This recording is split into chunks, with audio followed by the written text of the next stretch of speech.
Infancia feliz y soñadora, juventud exultante, años llenos de trabajo en la madurez, vejez enferma y a menudo miserable, el tormento de las últimas enfermedades y finalmente la agonía de la muerte. ¿No parece que la existencia es un error cuyas consecuencias se manifiestan cada vez más? Sileno fue uno de los personajes más llamativos del entorno de Dioniso, el dios griego del vino. Vamos a ver un poco su lado mitológico y también hablaremos de las ideas de Friedrich Nietzsche, quien tuvo una forma muy particular de interpretar la sabiduría de Sileno. En primer lugar, ¿quién fue Sileno? Según los mitos, fue el hijo de Hermes y la Tierra, pero otra versión dice que nació de la sangre derramada durante la castración de Urano. Era un hombre viejo, gordo, calvo, de nariz chata y a veces es representado con un pecho casi femenino. En el diálogo platónico El Simposio, el personaje de Alcibíades, sin falta de respeto, comparó el aspecto físico de Sócrates con el de Sileno. Sileno siempre estaba borracho, tenía malos modales y andaba asistido por sátiros o tambaleándose sobre un burro. Vivía alegre y tenía muchos saberes. Fue el maestro de Dioniso y forjó su carácter. No sabemos qué le enseñó a Dioniso ni de dónde sacó su sabiduría. Conocía el pasado y el futuro y revelaba su conocimiento secreto a la fuerza, cuando lo atabas mientras estaba desmayado por una de sus numerosas borracheras. Algo parecido le pasaba a Proteo, el viejo del mar, como cuenta Homero en la Odisea. En realidad hubo varias criaturas míticas conocidas como silenos, que acompañaban a Dioniso junto con los sátiros, los centauros y las ninfas. Los silenos eran divinidades secundarias del campo. Son parecidos a los sátiros, pero no necesariamente son equivalentes. Los sátiros pasaron a estar relacionados con el macho cabrío, mientras que los silenos tienen rasgos de los caballos. Ellos tienen cola, pezuñas y orejas de caballo. No provienen de Grecia, sino de Frigia, que está en Asia Menor, y son los espíritus de los ríos y las fuentes de agua. El nombre sileno parece que significa el agua que burbujea mientras fluye. Tenemos historias de silenos particulares como Marcias, el famoso personaje que desafió a Apolo a un duelo de música, perdió y como castigo por su atrevimiento, Apolo mandó a que lo despellejaran. Comúnmente se cree que Marcias era un sátiro, pero probablemente era un sileno. Ahora pasemos al pensamiento de Nietzsche, quien ya apareció algunas veces en este canal. Según Nietzsche, la tragedia griega del siglo V a.C. fue una forma muy especial y exitosa de afirmar la vida. En su libro El nacimiento de la tragedia, él dice que la tragedia nos brinda un consuelo metafísico de que la vida es poderosa y gratificante más allá de las apariencias. Pero ¿por qué los griegos y el resto de nosotros sentimos la necesidad de justificar la vida? Por un lado, Nietzsche habla del peso de la existencia, los estragos que trae la historia y la crueldad de la naturaleza. Pero hay un factor importante para los griegos, la así llamada sabiduría de Sileno. La leyenda cuenta que el famoso rey Midas una vez capturó a Sileno y le preguntó qué es lo mejor y más excelente para las personas.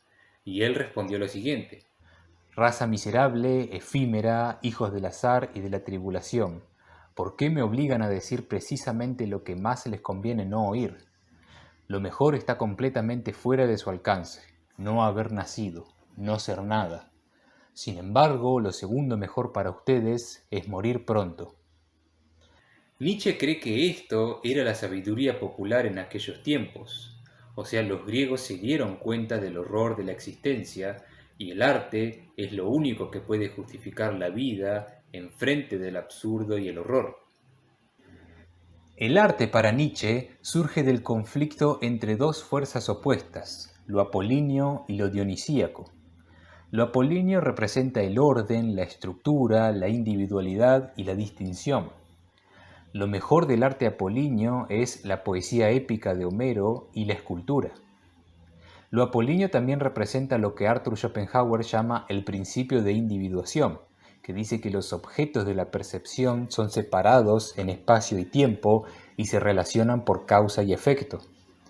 En el fondo, todas las cosas son una totalidad primordial, continua e indiferenciada, pero nuestra mente impone límites de espacio y tiempo en la realidad, como hacen las categorías de Immanuel Kant.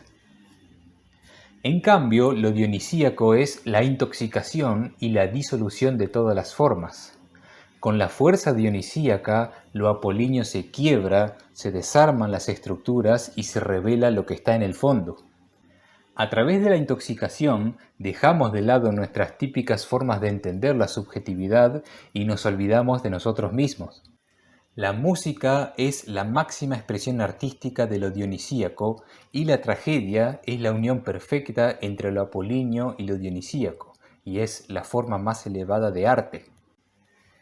Ahora bien, es evidente que Schopenhauer influyó en Nietzsche cuando escribió El nacimiento de la tragedia. Podríamos pensar que la sabiduría de Sileno es la versión popular de la filosofía trascendente de Schopenhauer con su concepto de la voluntad, que es la cosa en sí misma en términos de Kant, que no podemos percibir directamente sino por representaciones en el mundo de las apariencias. La voluntad, según Schopenhauer, es un impulso o fuerza metafísica que es interminable, ciega, intensa, que está detrás de todas las cosas y se manifiesta en nuestra vida cotidiana cada vez que queremos o deseamos algo. Pero querer es sufrir, porque cuando queremos algo caemos en un estado de falta o defecto. Comúnmente lo máximo a lo que podemos llegar es a breves momentos fugaces de satisfacción, porque cada vez que obtenemos lo que queremos pasamos a desear otra cosa, y así se mantiene el ciclo interminable de deseo y toda la vida humana es sufrimiento constante sin sentido ni salvación. Entonces, la idea de Sileno de que es mejor no haber nacido parece que se relaciona con Schopenhauer en que la vida está llena de sufrimiento sin sentido. Sileno habría estado cerca de descubrir la naturaleza de la voluntad, que es la cosa en sí misma. Por su parte, Nietzsche no necesariamente cree que en verdad existe un mundo metafísico en sí mismo, o por lo menos así lo interpreto yo, este tema es discutible. El arte dionisíaco más bien es un consuelo metafísico frente al horror de la existencia. Hay tres grandes formas de reaccionar ante la terrible sabiduría de Sileno, ante el hecho de que es mejor no haber nacido. El socratismo, que viene de Sócrates, es una inclinación por entender el mundo a través de la investigación científica y la discusión racional. Segundo, el arte es dejarse llevar por la belleza y el placer estético. Y tercero, la tragedia es creer que hay una fuerza o vida eterna detrás de todas las apariencias. Pero todas estas son ilusiones o formas culturales que hacen que la vida sea más tolerable. Además, estas son las tres ilusiones más elevadas y poderosas: el socratismo, el arte y la tragedia. Después hay otras formas más vulgares, como podríamos pensar en el consumismo de hoy en día.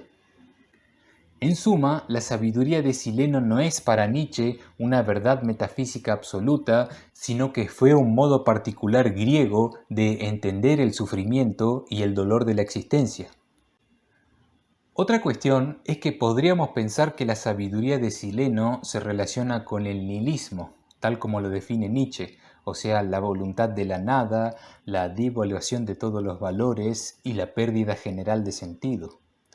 Pero en realidad no es tan así. Nietzsche, en sus notas no publicadas, habla de un tipo especial de nihilismo, llamado el nihilismo europeo, que es una fase histórica que viene después de la muerte de Dios, o sea, la decadencia de los valores morales y cristianos. Pero el nihilismo no solo es producto del cristianismo, sino de otras religiones como el budismo y el judaísmo, y también surge a partir de toda creencia de que podemos derivar sentido desde otro mundo. Los cristianos buscan el cielo, por ejemplo, pero toda búsqueda de una autoridad moral superior, verdadera y trascendente, que nos libere de la responsabilidad de justificarnos a nosotros mismos, culmina en el nihilismo. En otras palabras, cuando buscamos la verdad en sí misma, llegamos a la conclusión de que no hay cosas en sí mismas, porque nos preguntamos por qué constantemente, hasta que nos damos cuenta de que ya no podemos apelar a una autoridad más allá del mundo de los humanos. El nihilismo puede ser causado tanto por la fe en Dios como por la fe en la razón. Puesto que la razón no puede dar una justificación trascendente, se desarma a sí misma.